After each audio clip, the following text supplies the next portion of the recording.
উনি তো ওই দেশের, উনি তো তাসসিরা।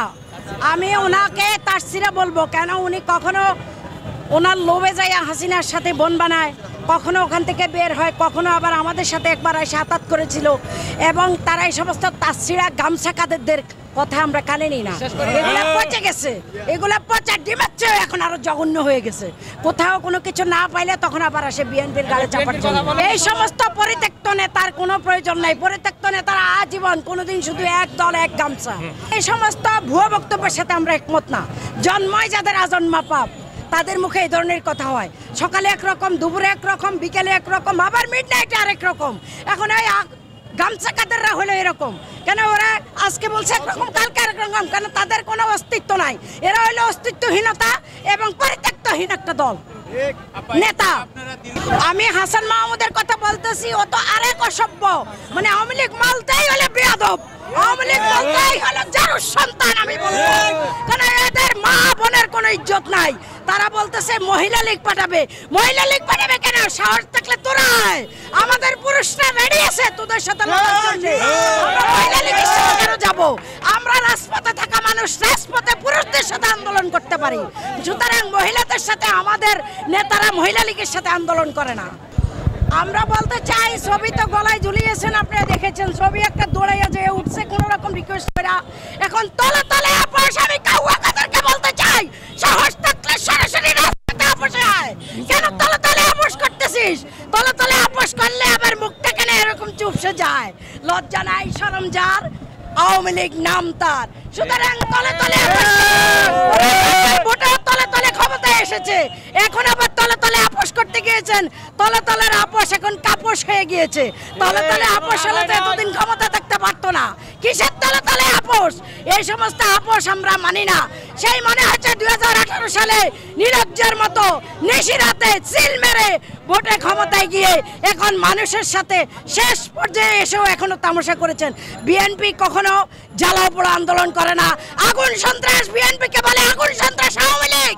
আওয়ামী লীগের নেতৃবৃন্দরা, আওয়ামী লীগের সেরা সামুন্ডারা আগুন সন্ত্রাস কেন? অগ্নি সন্ত্রাস তারা করে, জ্বালাও পোড়া তারা করে।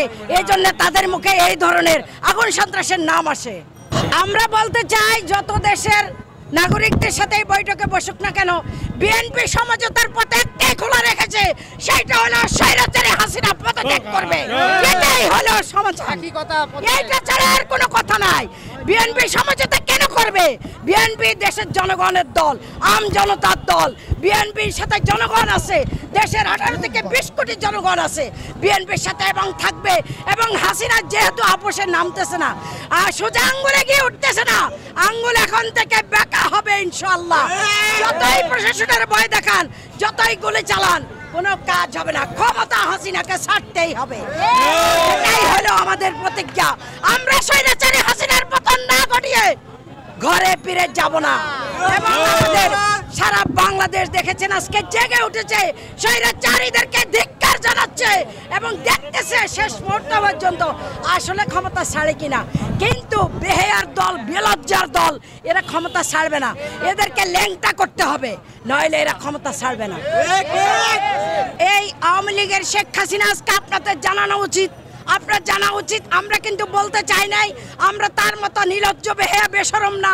সে কিন্তু 1986 সালের নির্বাচন করবে বলে লালদিঘির ময়দানে সে বলেছিল একটা লাশের বদলে 10টা লাশ চাই, তবুও কিন্তু আমরা ছাড়বো না, আমরা নির্বাচন করব না। কিন্তু সেই শেখ হাসিনা লালদিঘির ময়দান থেকে ফেরত এসে পরের দিন এই আজকে নিহত হোসেন মোহাম্মদ এরশাদ, তার সাথে লং ড্রাইভে গিয়ে সব কিছু লং ভাবে তলে তলে আপোষ করে সেই সরকারকে সে ক্ষমতায় নিয়েছেন।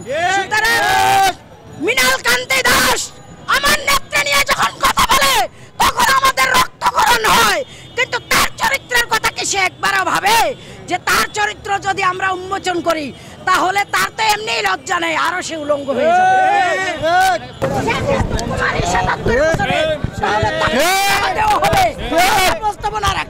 কেন সে তো প্রকাশ্যে সে চুমা খায়।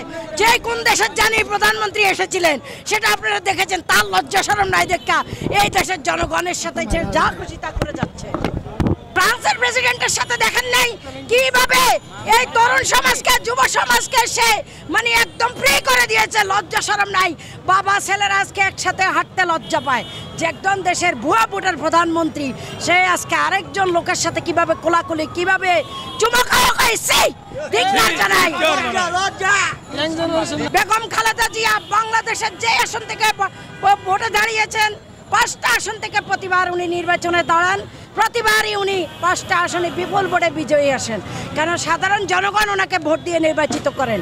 উনি শেখ হাসিনার মতো বিনা ভোট, হাসিনা মনে আছে সাদেক হোসেন খোকাবাইয়ের সাথে এখানে হেরে গেছিল, তো ঢাকাতে 30,000 ভোটে সে পরাজিত হয়েছিল। সুতরাং তার কাছে একটাই ভয়, খালেদা জিয়া মানেই হলো বাংলাদেশ, তারেক জিয়া মানেই হলো বাংলাদেশ, শহীদ জিয়া মানেই হলো বাংলাদেশ, বিএনপি মানেই হলো বাংলাদেশ।